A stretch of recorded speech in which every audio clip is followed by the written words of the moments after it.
ಬೆಂಗಳೂರಿನಲ್ಲಿ ನಡೆದ ರೋಡ್ ಶೋನಲ್ಲಿ ಕಾಲ್ತುಳಿತದ ನಂತರ ಕೊಹ್ಲಿಯನ್ನು ಬಂಧಿಸಿ ಸಾಮಾಜಿಕ ಮಾಧ್ಯಮದಲ್ಲಿ ಟ್ರೆಂಡಿಂಗ್ ಆರಂಭಿಸಿತು.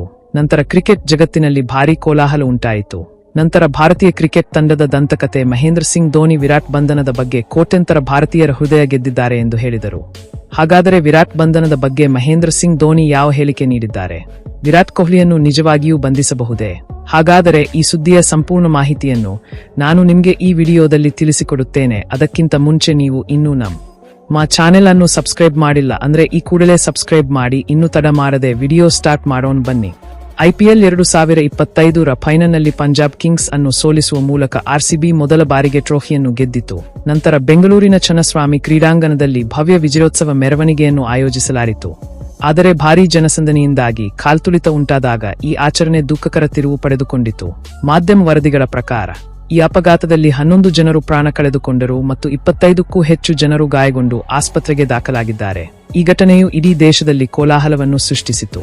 ದೇಶಾದ್ಯಂತ ಬೆಂಗಳೂರು ಪೊಲೀಸರು ತಕ್ಷಣ ಕ್ರಮ ಕೈಗೊಂಡು RCB ಆಡಳಿತದ 3 ಜನರನ್ನು ಬಂಧಿಸಿದ್ದಾರೆ ಮತ್ತು ಗೋಸ್ ಅರೆಸ್ಟ್ ಕೊಹ್ಲಿ ಸಾಮಾಜಿಕ ಮಾಧ್ಯಮದಲ್ಲಿ ಟ್ರೆಂಡಿಂಗ್ ಆರಂಭಿಸಿದೆ. ಇದರ ನಂತರ ಇಡೀ ಕ್ರಿಕೆಟ್ ಜಗತ್ತಿನಲ್ಲಿ ಭಾರೀ ಕೋಲಾಹಲ ಸೃಷ್ಟಿಯಾಯಿತು. ವಿರಾಟ್ ಕೊಹ್ಲಿಯಿಂದಾಗಿ ಈ ಅಪಘಾತ ಸಂಭವಿಸಿದೆ ಎಂದು ಕೆಲವರು ಹೇಳುತ್ತಿದ್ದರೆ, ಕೆಲವರು ತಮ್ಮ ಅಭಿಪ್ರಾಯವನ್ನು ನೀಡುವ ಮೂಲಕ ವಿರಾಟ್ ಕೊಹ್ಲಿಯನ್ನು ಸಮರ್ಥಿಸುತ್ತಿದ್ದಾರೆ. ಆದಾಗ್ಯೂ ಇಲ್ಲಿಯವರೆಗೆ ವಿರಾಟ್ ಕೊಹ್ಲಿಯನ್ನು ಬಂಧಿಸಬಹುದು ಎಂಬ ಸುದ್ದಿ ಹೊರಬಂದಿಲ್ಲ. ಆದರೆ ಸ್ನೇಹಿತರೆ, ಈ ಮಧ್ಯೆ ಭಾರತೀಯ ತಂಡದ ಅನುಭವಿ ಆಟಗಾರ ಮಹೇಂದ್ರ ಸಿಂಗ್ ಧೋನಿ ವಿರಾಟ್ ಕೊಹ್ಲಿ ಬಂಧನದ ಬಗ್ಗೆ ಹೃದಯವಿದ್ರಾವಕ ಹೇಳಿಕೆ ನೀಡಿದ್ದಾರೆ. ಆದ್ದರಿಂದ ಕೊನೆಯವರೆಗೂ ವಿಡಿಯೋವನ್ನು ನೋಡಿ. ಮಹೇಂದ್ರ ಸಿಂಗ್ ಧೋನಿಯ ಸಂಪೂರ್ಣ ಹೇಳಿಕೆಯನ್ನು ನಾವು ನಿಮಗೆ ತೋರಿಸಲಿದ್ದೇವೆ. ಕೊಹ್ಲಿ ಬಂಧನದ ಮಾತು ಪ್ರಾರಂಭವಾದಾಗ ಭಾರತೀಯ ಅನುಭವಿ ಆಟಗಾರ ಮಹೇಂದ್ರ ಸಿಂಗ್ ಧೋನಿ ವಿರಾಟ್ ಕೊಹ್ಲಿಯನ್ನು ಸಮರ್ಥಿಸಿಕೊಂಡರು ಮತ್ತು RCBಯ IPL 2025 ಗೆಲುವು ದೇಶಾದ್ಯಂತ ಸಂತೋಷದ ಅಲೆಯನ್ನು ಹರಡಿತು ಎಂದು ಹೇಳಿದರು. ಆದರೆ ಚನ್ನಸ್ವಾಮಿ ಕ್ರೀಡಾಂಗಣದ ಹೊರಗೆ ನಡೆದ ಕಾಲ್ತುಳಿತವು ಈ ಸಂತೋಷವನ್ನು ಶೋಕವಾಗಿ ಪರಿವರ್ತಿಸಿತು. ಅದನ್ನು ತಡೆಯಬಹುದಿತ್ತು. ವಿರಾಟ್ ಕೊಹ್ಲಿ ಬಂಧನದ ಬೇಡಿಕೆಗೆ ಸಂಬಂಧಿಸಿದಂತೆ ರೋಡ್ ಶೋ ಮತ್ತು ಜನಸಂದಣಿಯನ್ನು ನಿರ್ವಹಿಸುವುದು ಅವರ ಜವಾಬ್ದಾರಿಯಲ್ಲ, ಅದು ಸ್ಥಳೀಯ ಆಡಳಿತ ಮತ್ತು ಕಾರ್ಯಕ್ರಮ ನಿರ್ವಹಣೆಯ ಕೆಲಸ ಎಂದು ನಾನು ಹೇಳಲು ಬಯಸುತ್ತೇನೆ.